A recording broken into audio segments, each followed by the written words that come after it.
Afternoon, everyone, and welcome to this National Lottery Community Fund event in partnership with the RSA on who gets to imagine the future. It's an absolutely fantastic question, fantastic title. I can claim no credit whatsoever for having come up with it, but I'm really looking forward to hearing the answers we get around the table today.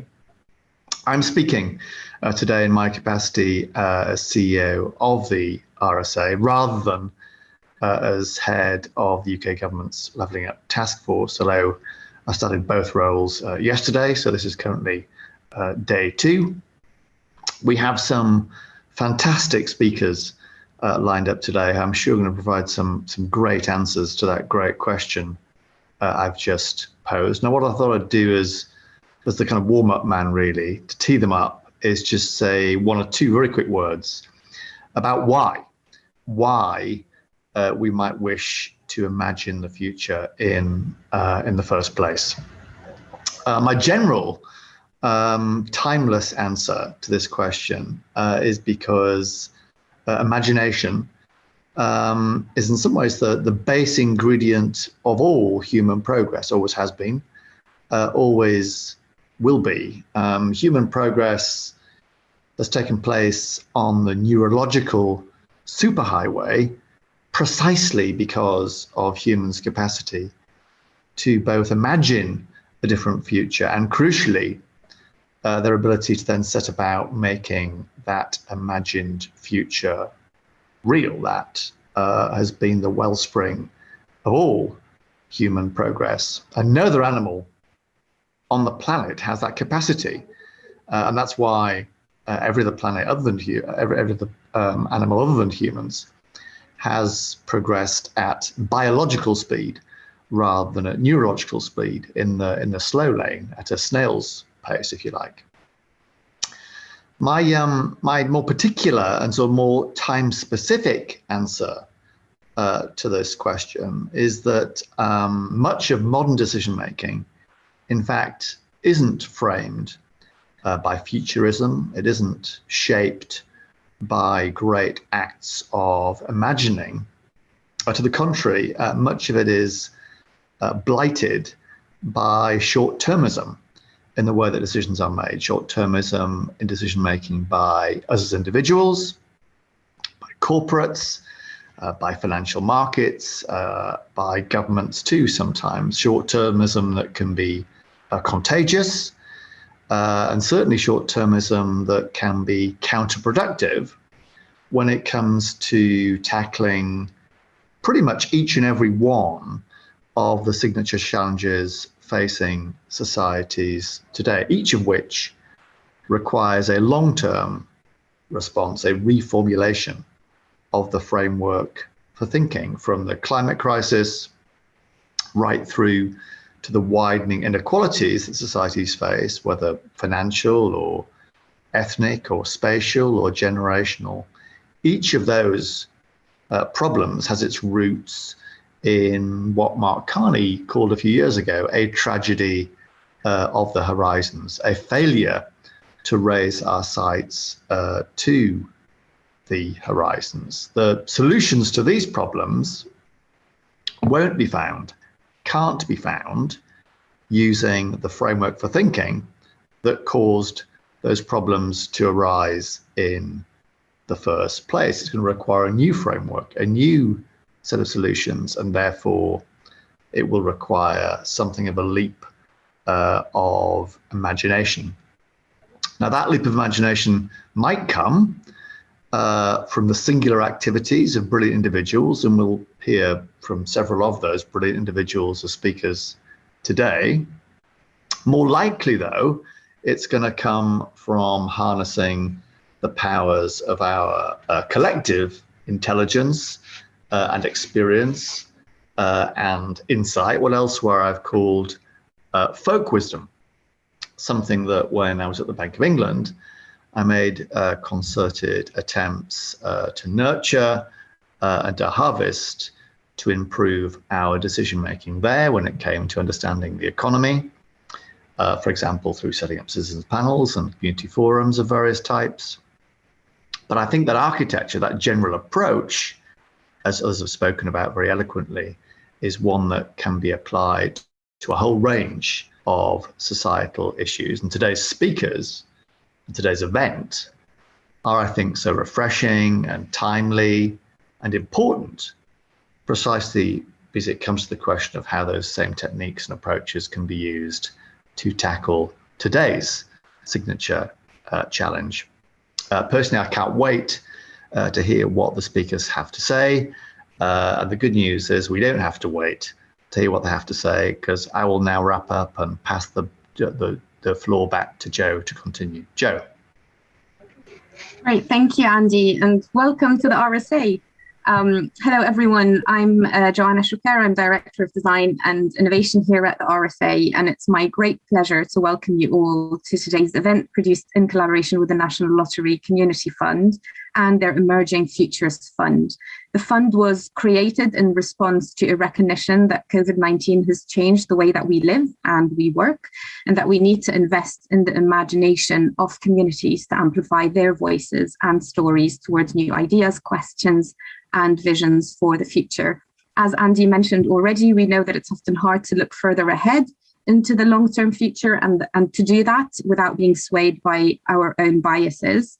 We also know that there is huge inequity in the imagination space, with the capability and capacity to think about and shape the future being dominated by experts in large institutions and companies, far from the reality of those at the brink of crisis and those who find it hardest to find the space to think beyond tomorrow. So these are exactly the issues and opportunities we would like to explore in today's conversation. How might we resource, grow, and nurture the imagination capacity in communities and ensure they are equipped with the conditions they need to shape their own futures further upstream? I'd like to offer a very warm welcome to our panelists today, who are each responsible for steering and stewarding imagination practices, futures, and foresight in their communities. Joining me today are Pupil Bisht. Pupil is a multidisciplinary designer, futurist, and the founder of Decolonizing Futures Initiative, for which she won the inaugural Joseph Jaworski Next Generation Foresight Practitioners Award in 2018. Welcome, Pupil. Also joining me is Jeff Mulgan. Jeff is Professor of Collective Intelligence, Public Policy and Social Innovation at UCL, University College London. He was formerly Chief Exec of Nesta and has held roles in UK government. We also have Jess Prendergast joining us. Hello, Jess.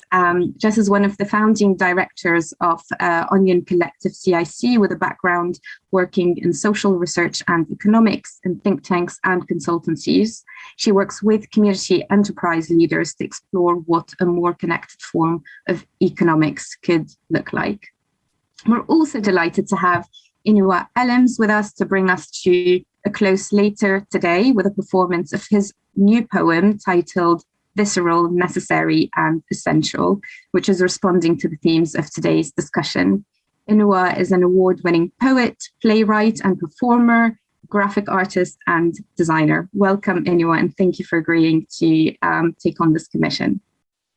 We'll have time at the end for questions from the audience. So as you hear some conversations today, do have a think about any questions you'd like to ask. You can use the Q&A box for that. And if you can be sort of specific, if you want to respond from a specific panelist, definitely mention their name and I'll make sure to direct it to them. If you'd like to share your thoughts on Twitter, please use the hashtags #RSA Futures and #Emerging Futures Fund.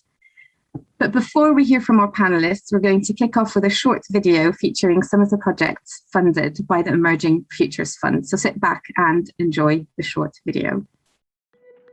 I think we've got a problem in how we think about the future now. There are big majorities in many countries, including Britain, who think their children will be worse off than they are. I think we need to reinvigorate that shared social imagination, because it's completely misleading to think that the way things are is the way they have to be.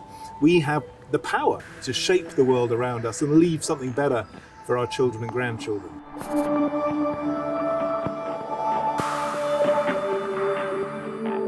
If there's one good thing has come out of the COVID crisis, it has reminded people you can do things completely differently. Things which we were told were quite impossible, and we just don't have to accept the way things are as inevitable. Too often we have people in offices, in boardrooms, making decisions about the lives of people that they've never experienced.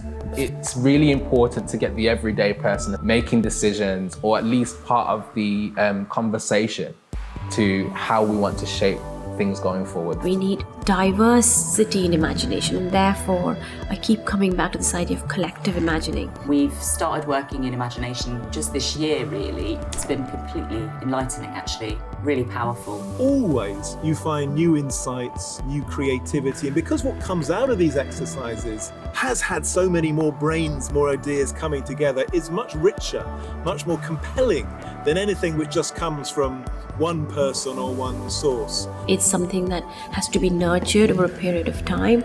I think if it's nurtured, you start creating cross-pollinated networks. It means invoking the curiosity, the imagination, and the courage to build a community where those ideas can flourish and where people feel safe, whole, and like they're part of something greater. There is obviously a problem in this country, maybe in every country, with disillusionment with both the economic system and the political system. But until those in power of all kinds start to really listen deeply to the things that matter to people who are affected by that system, this disillusionment and frustration and anger will just continue. Every action that we take today is shaping all our futures. And so I think the way we make our decisions, if we make them in more imaginative ways, we are likely to move towards a future that is perhaps more habitable, more equal, and more just. Over the next 20, 40, 50 years, we're going to have to sort out climate change, we're going to have to sort out dramatic aging, we're going to have to learn to live with powerful artificial intelligence. If we don't strengthen, invest in our shared social imagination, it's really quite hard to see how we will cope with all of these challenges and actually have a good society. Many people have realized afresh their own place in the world. I've seen so much more explorations around our relationships with the more than human world. We should not lose that kind of moment of realization that we need to consider alternate way of living on this planet. It's never easy to achieve change, but if you're answering a problem which people recognize as a real problem, if you can tell a story about why the idea makes sense and can be implemented in practice, then you will find it spreads. It's a society which is constantly using its own collective intelligence to shape its own collective future. And for me, that is the great promise of our time.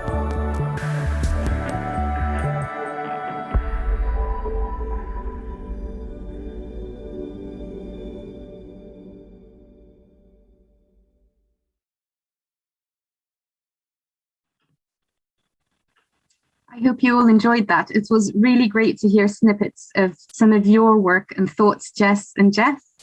So to kick us off, I would like to invite each of you and pupil as well to tell us briefly about the work you've been doing about collective imagination and community foresight and futures. And maybe pupil, you might want to start us off. Yeah, sure. Thank you so much, Joanna. Hi, everyone. I'm Pupul. I'm a designer and a futurist from India, but currently based in New York. And my practice is quite disciplinary, actually, but the topic of today's discussion is really at the heart of most of the work that I do. So 4 years back or 5 years back, actually, when I started studying foresight, I was pursuing my master's in strategic foresight in Canada. And it is during that time that I realized that despite talking about futures always in plural, we are actually somehow subconsciously committed to building quite singular images of this time yet to come. And they're singular because in most of these images, we are continuously reproducing dominant ideas, value systems. And by doing so intentionally or unintentionally, we're perpetuating the marginalization of those who do not fit those parameters, who do not fit that image. So I really wanted to address this glaring lack, specifically in the methods that we use for anticipation and for imagining the future. And I wanted to design something that's actually shaped by non-Western values, and make way for local philosophies or traditions that had so far been cast aside or that I found to be missing from the discourse. So I took that brief and I designed a novel method for foresight that's inspired by a unique ancient technology for interactive storytelling called Kavar, which is from Rajasthan, India. And I really designed it with the hope to enable participatory, radical, transformative, collective futures thinking. So in 2018, I founded the Decolonizing Futures Initiative with the Kavar method at its core. And I've been working directly with communities to envision their preferred futures. But outside of this initiative, the past 1 year, I was working as the creative lead and network weaver for the School of International Futures, Next Generation Foresight Practice, and really helping build a community, a global network of over 300 young futurists representing 69 countries from around the world, doing that work with the ambition to democratize foresight by identifying emerging change makers and really giving them a platform so that new perspectives on the future can begin to disrupt dominant thinking in the field in more tangible ways. And lastly, I'm also a founding member of Global Swarm, which is an internationally distributed team of futurists. We were commissioned in 2019 by Nesta to research and write a report on participatory futures methods. Hopefully, we'll have time today to talk a bit more about that work. And as a group, we've continued to work in that space through gaming sessions, online courses, as a way to inspire both practitioners but also commissioners of foresight work in governments and public sector, but also in corporate sector, to really design more participatory futures engagement when they're trying to innovate or when they're making policies around critical issues that impact our world. So as you can see, I come to this topic from many different vantage points and really excited to be participating in this discussion. Wonderful, thank you, Pipul. I think that's really insightful, and it's great to hear you talk about Gova and talk about new ways of knowing and new ways of thinking to really be able to shift us away from perpetuating some of the same biases. And also that links back to something that Andy mentioned in his opening remarks, where he talked about old frameworks of thinking will cause the same sort of issues. Exactly the same issues that we're trying to avoid. So we really need to find different ways of thinking, different frameworks, different frames of mind, and different ways of knowing. Thank you for sharing that. Jeff, can I invite you to come in and share some of your work in this area? Well, thanks very much, Joe. Yeah, I mean, I also got interested in this a few years ago, as the video showed, because I was more and more struck how many people found it quite easy to picture ecological disaster not far ahead. And to the extent there was a sort of picture of the future was very technology driven, partly because the tech world invests very heavily in trying to imagine where AI, robots, drones are heading. And people really struggle to picture a better society in 20, 30, 40 years' time, better welfare state, care, all these other things. And that seemed to me extraordinary. And when I looked at the history, actually, we were in a different position to 50 or 100, 150 years ago, when there were actually, certainly in working class communities in countries like Britain, very strong traditions of thinking far ahead, of utopian, radical imagination. And that had been hollowed out in recent years, leaving this situation where so many people expect their children to be worse off than they are. So one of the things I've been working on is try to not to move from the diagnosis to prescription. In a week or two's time, I've got quite a big report coming out in Germany on what the social sciences and universities could be doing to actually almost rekindle their role in contributing to shared imagination of the future and design of the future. It's largely disappeared from universities and mainstream disciplines. I've been looking at art. What exactly is the relationship between art and social imagination, which is quite complicated, and that's perhaps a topic for another day.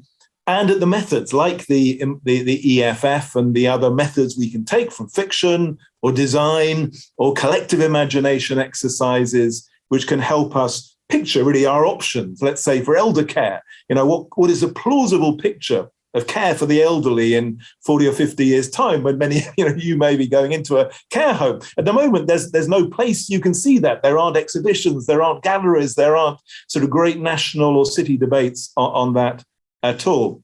And I guess what I've concluded very briefly, it's kind of obvious, is imagination does take a bit of work. You don't get great art or great music or great films just immediately. It takes a bit of intensive, serious effort to get compelling, good imagination. It has to be inclusive. There's incredible imbalances, not just between as it were the tech world and everyone else, but the futures world itself. If you look in India or China or the Gulf, is totally dominated by their own elites, by the very educated, very urban, very rich, with almost no participation from the relatively poor in shaping those images of the future.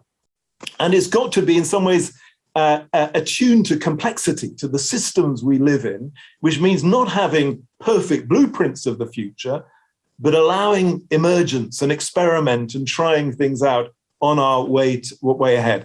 And my hope is, through programs like this, that in 5 or 10 years' time, it's obvious that just as, a serious citizen of the world should have a sense of history, how did we get here? The history of wars and conflicts, empire, and so on. So should you have a picture of the road ahead, of a plausible 30, 50, or 100 years into the future, which isn't only a future of disaster. Wonderful, thank you, Jeff. I really love that sort of call to arms, that we need to make sense of our history before we're able to move towards imagining the future. And I absolutely agree on that reflection that, some of our older generations were, it came more naturally to them to think longer term, to think about longer term income security, housing security for their children, their grandchildren, etc. And we have moved to much more sort of short-termism trends more recently. So thank you for that, and really looking out for your report. And thank you for all the field building that you're doing in that space. And then last but not least, I will pass on to Jess to share some of her work in this space. Thanks, Jo. As Jo said at the beginning, I'm one of the directors of Onion Collective. We're a community-centred social enterprise based down in a little town called Watchet in West Somerset. And we work in what is, in the sort of current policy speak, called place-based systems change.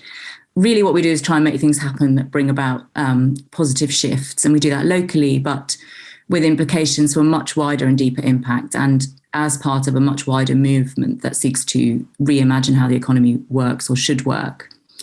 And we've always had a community lens. We focus on gathering and relationships and connection and social capital. And we've also always championed, I think, the ways in which art and culture bind us together and keep us curious. We use creative practice as a means of involvement and as a way of unearthing desires and listening to possibilities. So kind of economics and culture, which aren't often bedfellows, but probably should become more so in the future. I think economics and culture are really siloed from one another. And I think at the same time, community is often put in another little slightly patronized corner all on its own. And community is, and sort of the place and time and people attachments which form community is regarded as gentle and fluffy and quite amateur, or worse, actually, as parochial and reactionary and backward looking, and kind of the opposite of the progress to which we are all told we should be aspiring.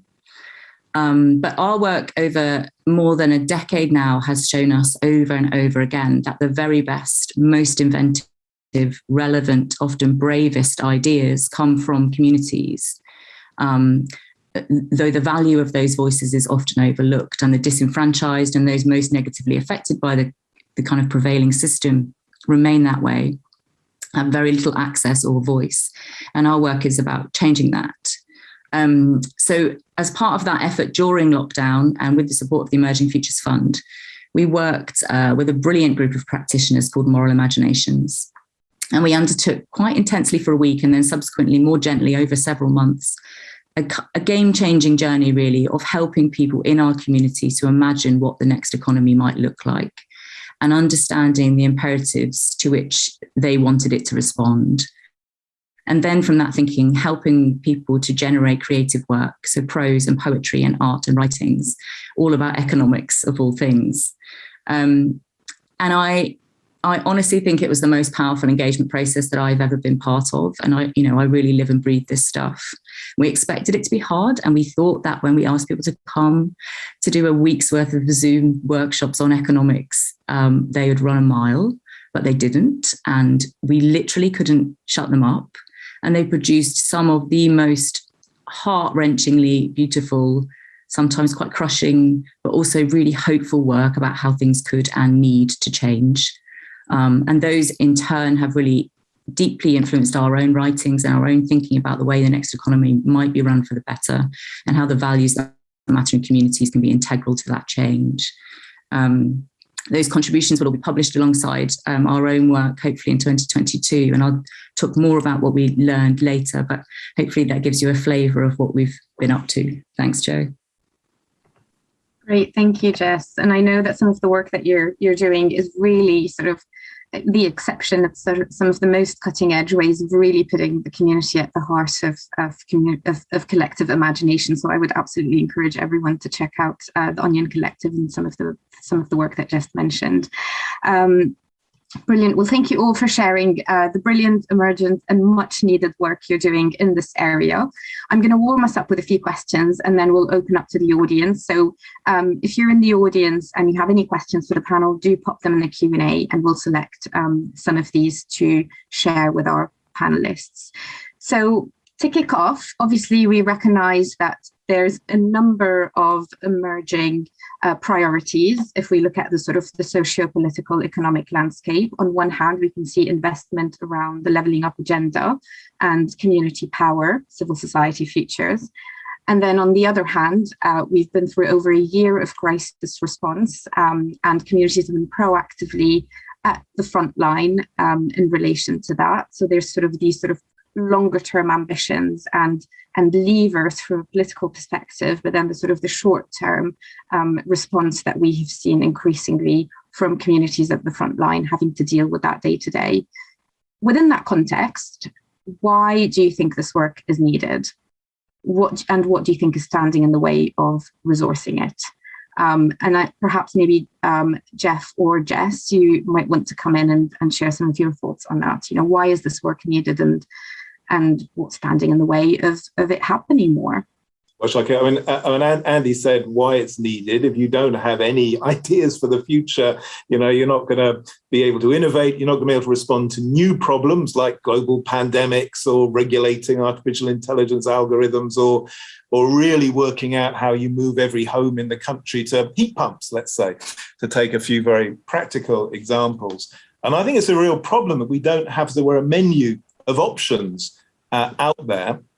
I was yesterday in Finland, which interestingly is a country which has, over the years, invested quite a bit in imagination. Its parliament has a committee of the future. Its relatively young female leaders, its 35-year-old prime minister, you know, are really thinking ahead to what does a zero carbon welfare state with digital, you know, look like in a way there's no flavour of at all in Britain, where in Whitehall there's probably fewer people working on the future than there were any time in the last 50 or 60 years. There's been, again, a hollowing out of our state capacity. Where it goes, though, is possibly interesting. So I'm just going to take one example. One almost symptom for me of lack of imagination was that anyone wrote a book about radical politics, there'd always be a lot about the circular economy, which is good, and probably a universal basic income. Now, because of COVID, lots of places have implemented versions of a universal basic income. And so the debate has moved forward very fast.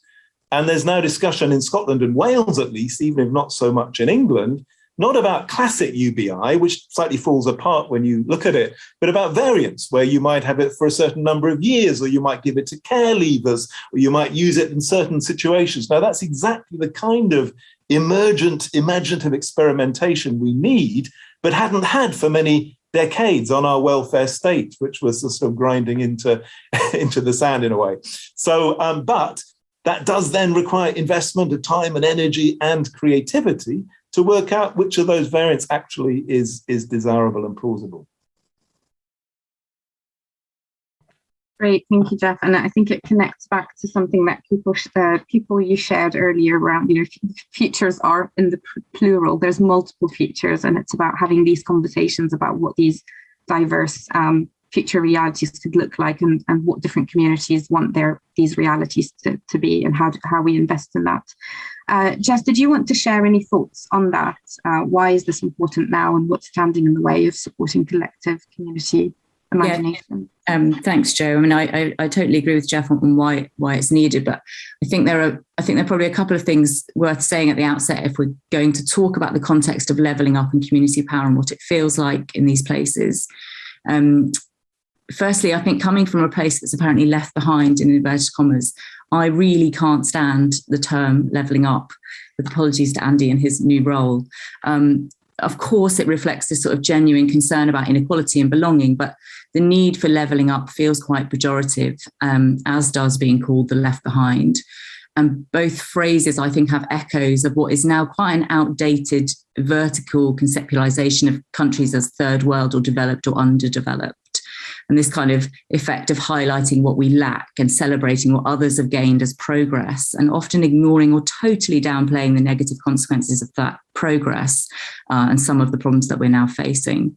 And on the ground, it can feel quite insulting and quite demeaning, and also quite disempowering. So I also think it's possible that being left behind might turn out to be a blessing. And we have been ignored or forgotten, but also to some extent, this means that we've been left alone by the prevailing system. And this means that there are places which are able to be a bit more boldly independent and a bit more innovative and have much more deeply embedded community values. So I don't really see these communities as trailing along at the back, but rather as places that kind of point the way forward, where some of the pioneers of the next economy are emerging, and where community and the values of compassion and solidarity and curiosity and these things which really underpin community remain really strong. And I think we saw that really clearly in COVID, where strong communities were able to cooperate and innovate and be imaginative and provide solutions, often much faster, much smarter, at much lower cost than either the centralized state or the disconnected market could manage. And we got food and care and medicine and comfort out to the most vulnerable amongst us really, really quickly. All of that said, the things standing in the way are many, clearly. Firstly, the language that we use, as I've already talked about. Secondly, this gentle derision with which we treat community, which means we don't take it seriously, even though the voices we hear are intelligent and considered and really inventive. And thirdly, as I guess is always mentioned in these calls, but never seems to be moved very far, really ingrained power relations in the current system. And, for me, that means this playing field doesn't need to be leveled up. It needs to be really tilted quite heavily in favor of more distributed, more attached, more inclusive forms of economic power that reflect a totally different perspective on what progress is. And otherwise, unless we have this kind of genuine desire to restructure that system, we're just going to stand around scratching our heads and tinkering. So I guess that's what needs to change. Great, thank you, Jess. I think that's a really important provocation. Being left behind is also about being left alone. That's sort of what sat with me, and thinking about what good looks like from whose perspective, and who gets to decide what good looks like. That's a really important message.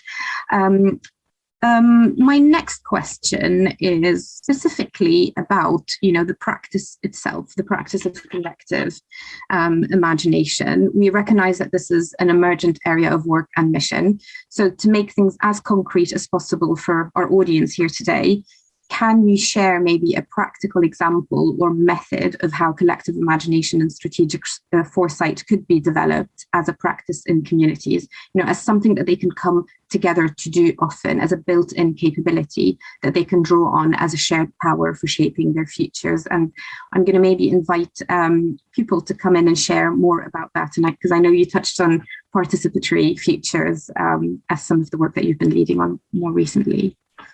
Yes, absolutely. So the report that I was talking about, it's called Our Futures. It was commissioned by Nesta, published. It's online, it's open, so anyone can download it and read it. And I think it's one of the first sort of comprehensive practical guides on participatory futures. So I highly recommend that our audience checks it out. And you'll see in that guide that we scan more than 400 cases or case studies of participatory futures from around the world. And all of that is to say is that while there are certain patterns and good practices and things that we can learn from it, this work has to begin by acknowledging that there is no one-size-fits-all future, and therefore there cannot be one-size-fits-all method to envisioning that future. It always has to be designed to specific contexts and really respecting the local conditions that we're aiming to address. But something that might be helpful for our discussion is we found out through that research that there are almost these 5 key roles that participatory futures exercise can fulfill in a traditional strategic or decision-making process. So there's one which is around mapping horizons. We can use these practices to create shared purposes, to chart pathways forward towards desired futures, to find ways to act together, and also a great way of testing ideas in the present. And then there are different natures of engagement around participation that you can design. There are some that are designed around play, so creating a safe space for people to try out different ideas about the future. Other ways to immerse people in scenarios that seem very different from where they are in the present. And a lot of times that is a big barrier that gets in the way of people being able to engage with the future in meaningful ways. Sensing the future is another activity that's done brilliantly when done collectively. Creating different visions of the future and also deliberating on the processes. But I think Andy or Jeff spoke about India, and actually one of my favorite examples of participatory futures from that research was from India. And it was the world's first radio reality show that was targeted at rural audiences. And it was done through community radio in Bundelkhand, which is a region in India, which is one of the most climate sensitive regions. And almost 90% of the population depends on farming. So they used the existing technology of community radio that had a reach to over 200 villages to really engage more than 25,000 farming families in that region and explore ways in which they could adapt to the climate change, adapt their practices to the climate change, and also use that reality show format to, connect experts that brought that scientific understanding around the purpose with local communities that were the experts of their conditions. So I think all of that is to say is that oftentimes a lot of this work, we get quite distracted by new technologies and the possibilities of those technologies. It's important to remind ourselves that technologies are only means to an end. And a lot of times, radio is an ancient technology now in 2021, but it turned out to be super effective in this context.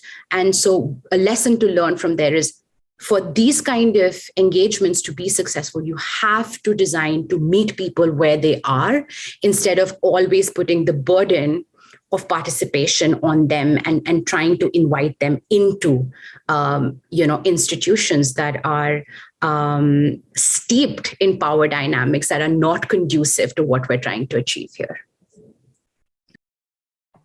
Thank you so much, Pupil. I think that's really powerful, meeting people where they are, rather than expecting them to come to where power sits. I wanted to maybe invite you, Jess, to share what that looks like in practice for you and some of the work that you have done. And I suppose just to build on that question, is this work different to community deliberation approaches, things like citizens' assemblies that we've seen increasingly develop over the last few years, to community consultations and some of these more traditional ways of engaging with communities? Is it different to that work, and how is it different? Thanks, Jo. Yeah, I mean, I think it's to sort of start at the end. I think it's really very different. It's a much deeper, much more intensive process. I think it's not easy to talk about a practical example or method that would work everywhere, as has just been mentioned. And there also isn't a quick fix. Like, it's really important to say that imagination practice is serious and professional and complex. And just like the craft of community and connectorship is long and it's deep and it's hard work and it needs time and resourcing and commitment. It's, you know, it's not an easy policy initiative to reimagine the whole future and how it could be and involve lots of different people in it. Of course, it's not easy, else we'd all be there. And it needs this radical shift in agency and power.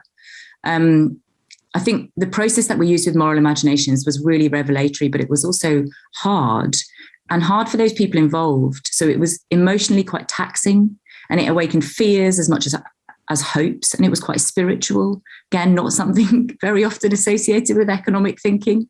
But it was really worth it. And it helped people not just process their own ideas, but rethink what was possible. And it built friendships and understanding of difference, and it created shared purpose and values. So it did all of these other things, as well as helping us to think about what was needed. I think there are a few ways of thinking about how you do that everywhere. Here, just in Watch It, we've just opened East Key, which Phoebe, who ran our Moral Imaginations process, generously described to us as imagination in practice. And we're now looking at how to explore what having a kind of imaginarium or a temple of imagination would look like. You know, what if there was a safe place where people could come together and dream about different futures in every town or in every parish? Just like there are actually places of worship in most of those places, places for conversation and curiosity and connection and ideas and hope. Again, not easy or quick or cheap, but tangible and definitely possible with some imagination. And I think the other thing that people do lots of this thinking about, what if only we had a place where particularly young people could come together and think about and nurture ideas and creativity and imagination, if only we could find a way to do that. Like, we've got a school system, we've got children with brilliant teachers who want to dream in every town and village and city in this country.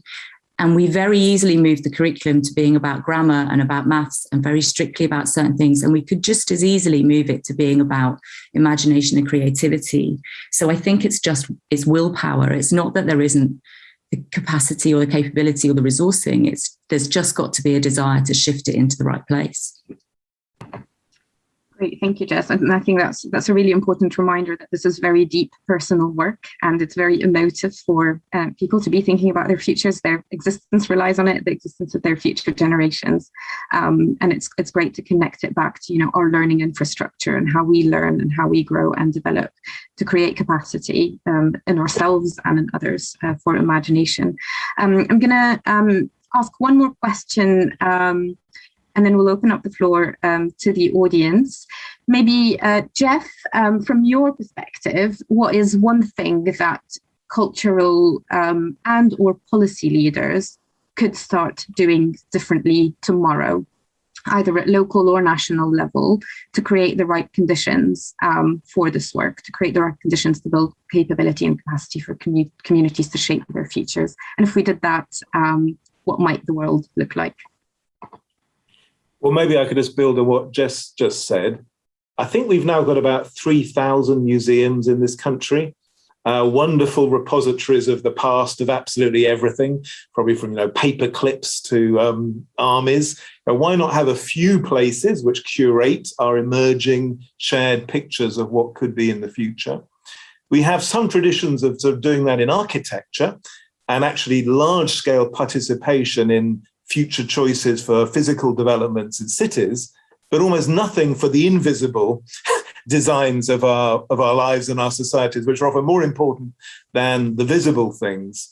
And so we had those places, and they became also centers for using the methods. I mean, I'm very keen on a whole series of methods of extension and inversion and grafting and combination, where you actually get a different menu of options. I think it does involve maths as well as imagination. We need science involved. Any imagination of future cities or care or education 30, 40 years ago into the future has to involve a lot of technology and science and expertise, as well as the input and the agency who have to live in those worlds. But a physical and virtual presence for our shared imagination would be a really good starting point.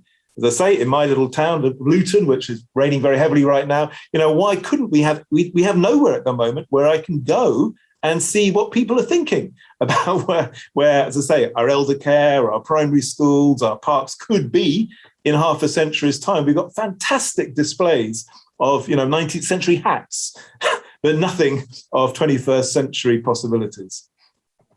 Amazing. How do we make the invisible visible, and how do we use our cultural assets, museums, and a lot of these creative spaces as infrastructure to create more focus around this work? Thank you, Jeff.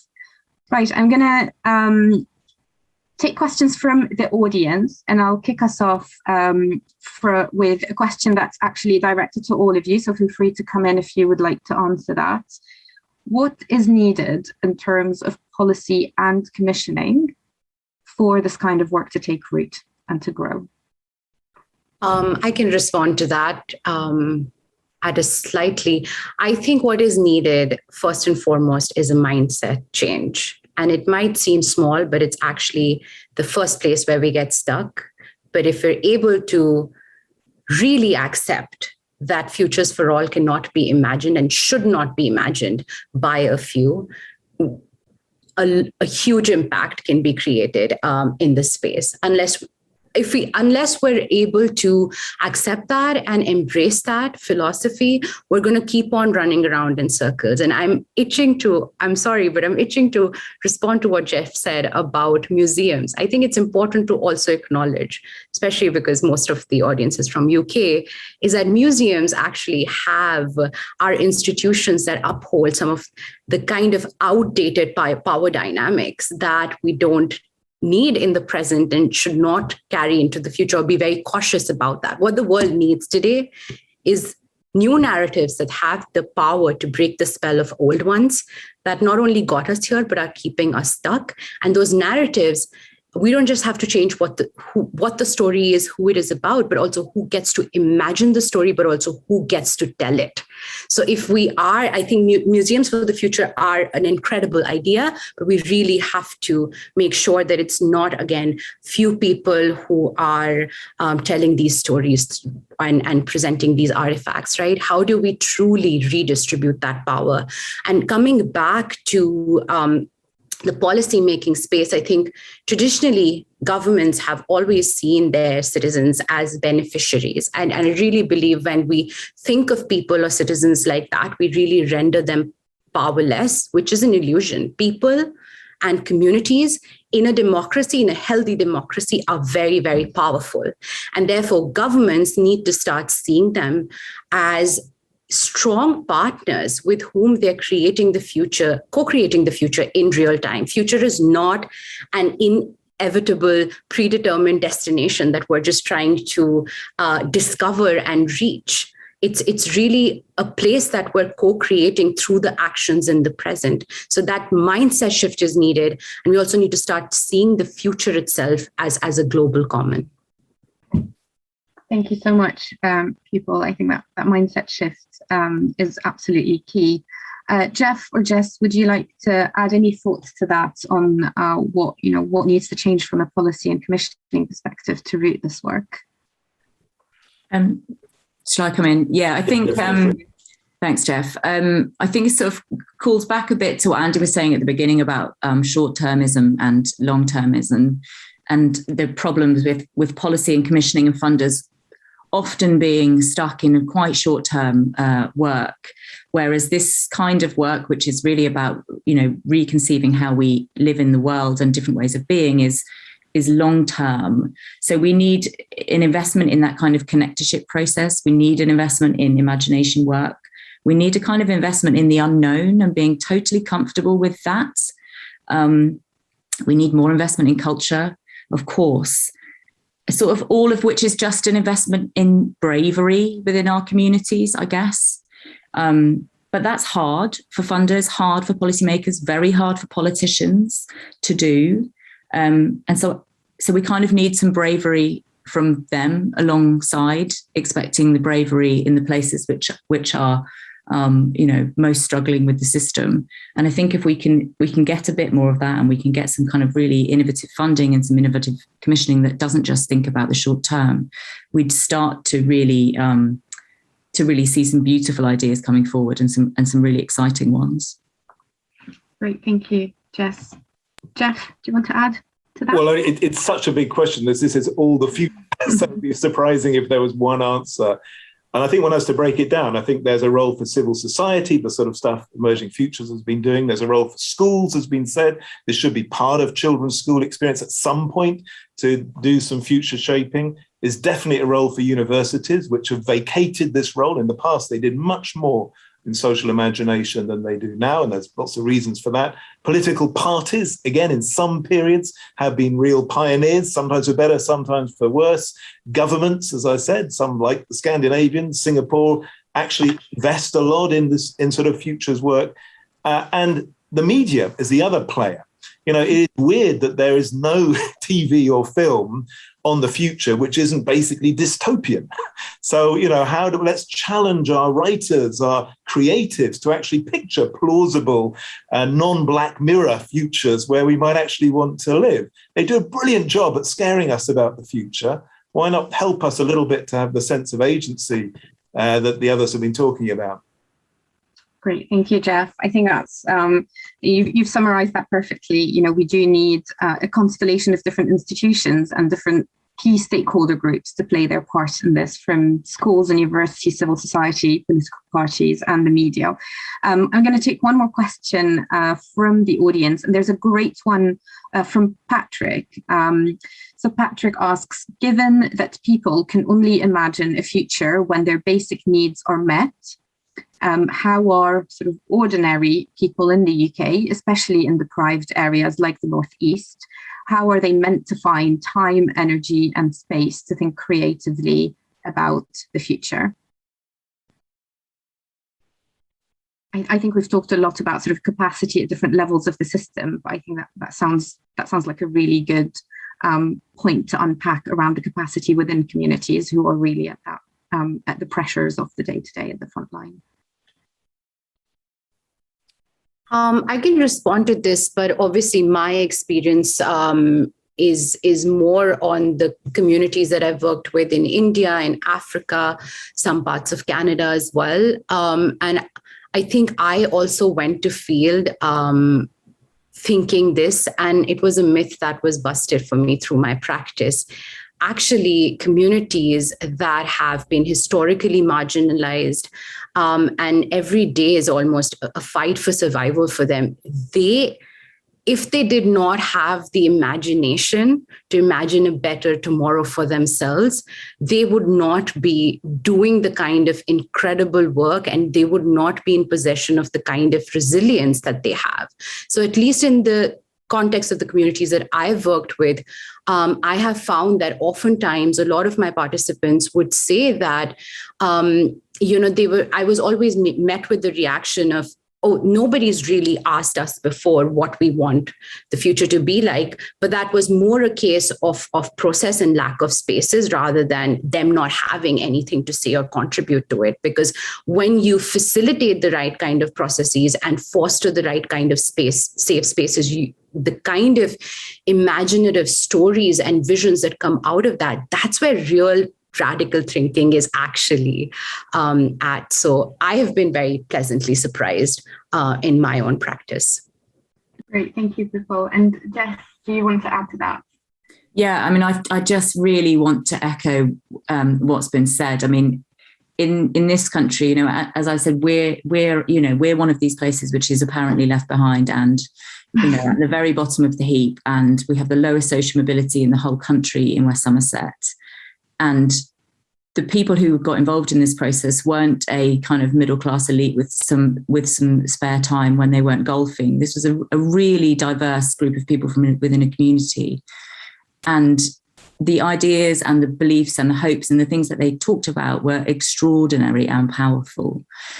And in many ways, the process of being involved in the imagination process and the connections that they made was part of meeting their basic needs. You know, it was friendship and connection and realization that other people believed the same as them and that they weren't alone. And I think it's that premise that we need to stop with. We can't be saying this is only if you've got enough spare time or if you've already made it in some way.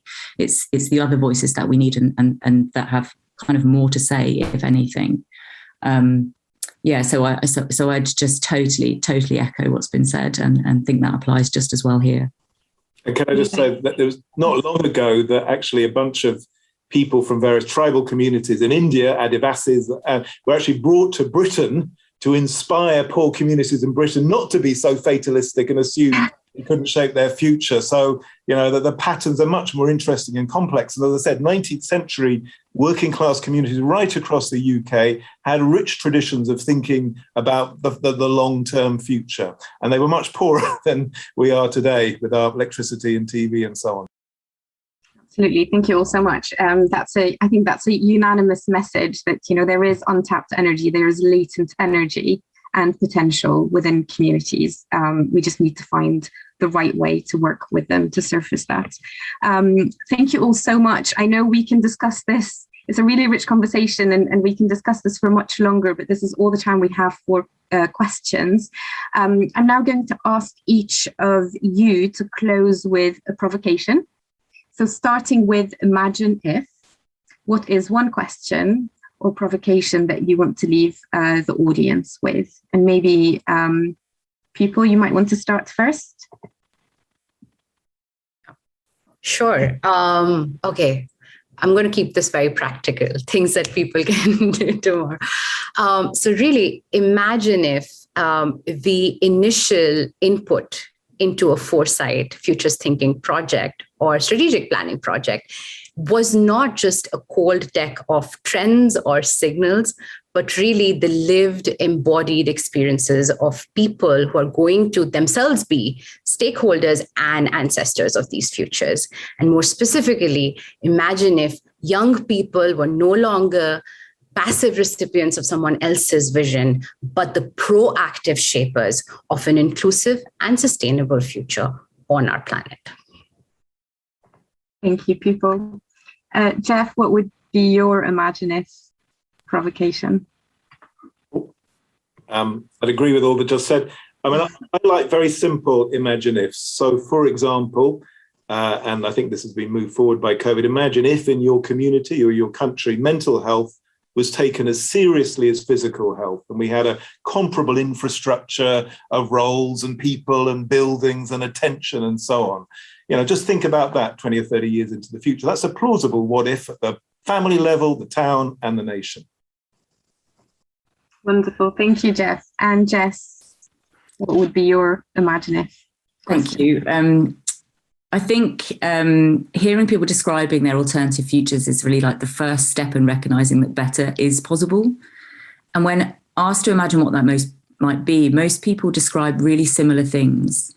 And they want a greater connection to nature. They want human activity that doesn't harm the planet. They want greater togetherness and spaces to meet so that no one is lonely. And they want decision-making systems that include them.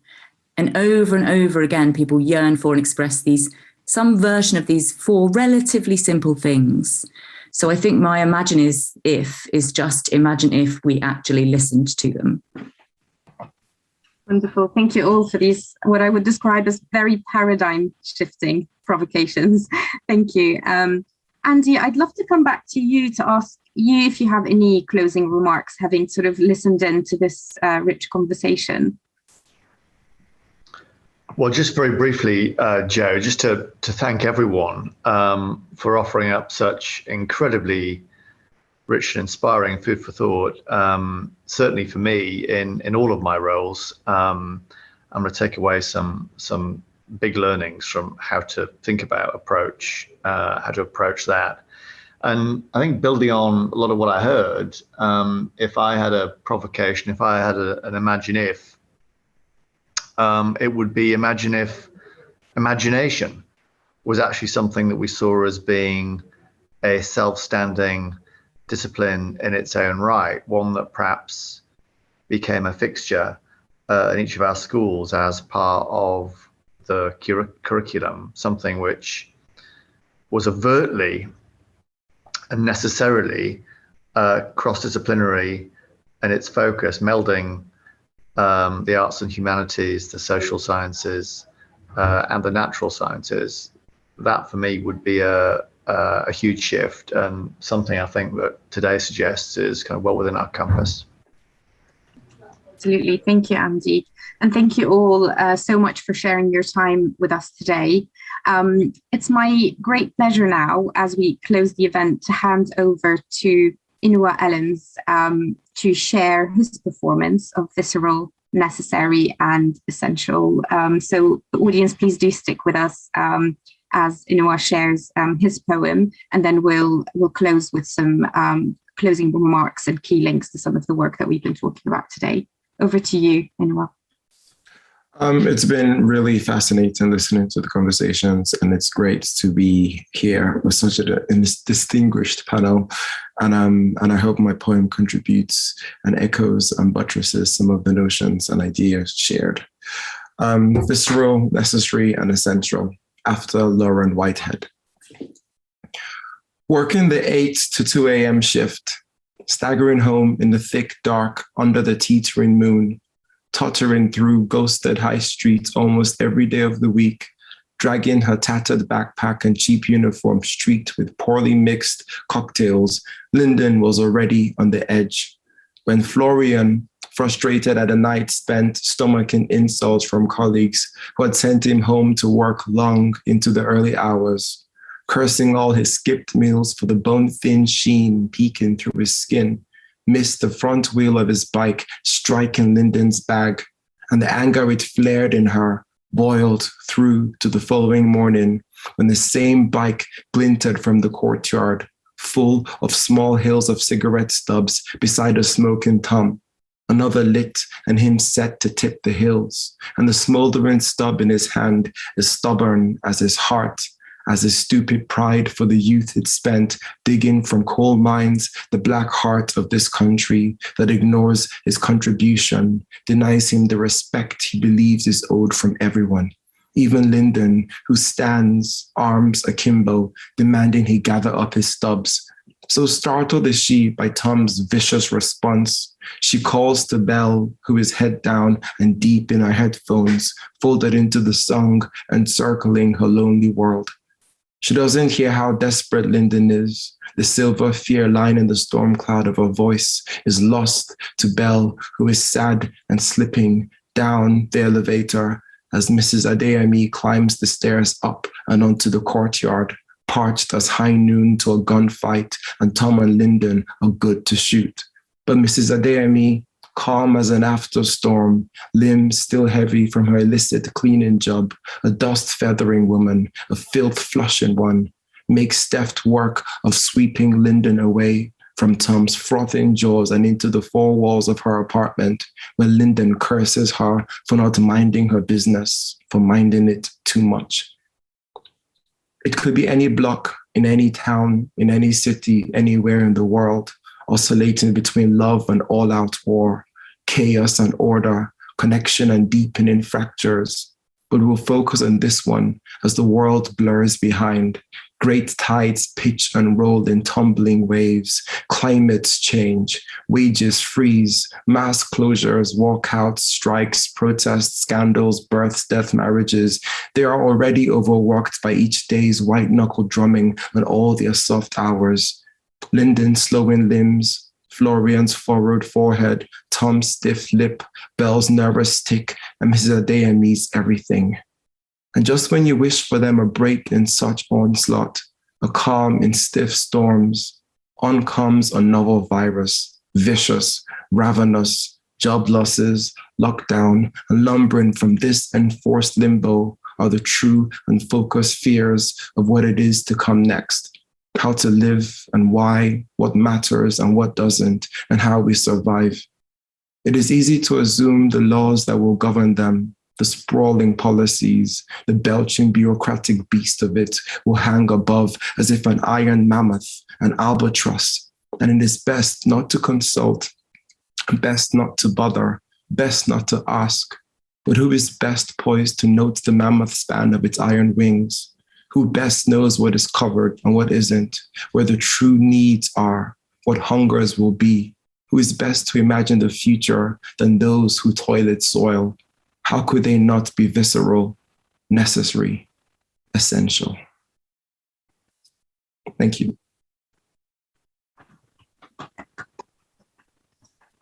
Thank you so much, Inua, for leaving us with such powerful and moving words. Thank you. For those of you watching live, thank you for joining us today. You'll find links in the chat box to delve deeper into a number of things we've talked about today. Firstly, the Emerging Futures Fund and the projects that the fund funded. Secondly, the RSA's own 2020s Crises and Change work, which was funded by the Emerging Futures Fund, bringing to life the voices of communities around the UK about their past, present and future aspirations. Also, the inspirational work of our speakers, Jeff, Jess and Pupil. And finally, the Emerging Futures Fund playbook, drawing together a range of methods and approaches for collective imagination, community foresight, some of which we shared and we discussed today. Finally, we would love to hear about you and how you and your communities are doing this kind of work. So please do share thoughts, ideas and stories using hashtag RSA Futures and hashtag Emerging Futures Fund. Thank you all again for joining, and thank you to our panelists and to Inua. Bye for now.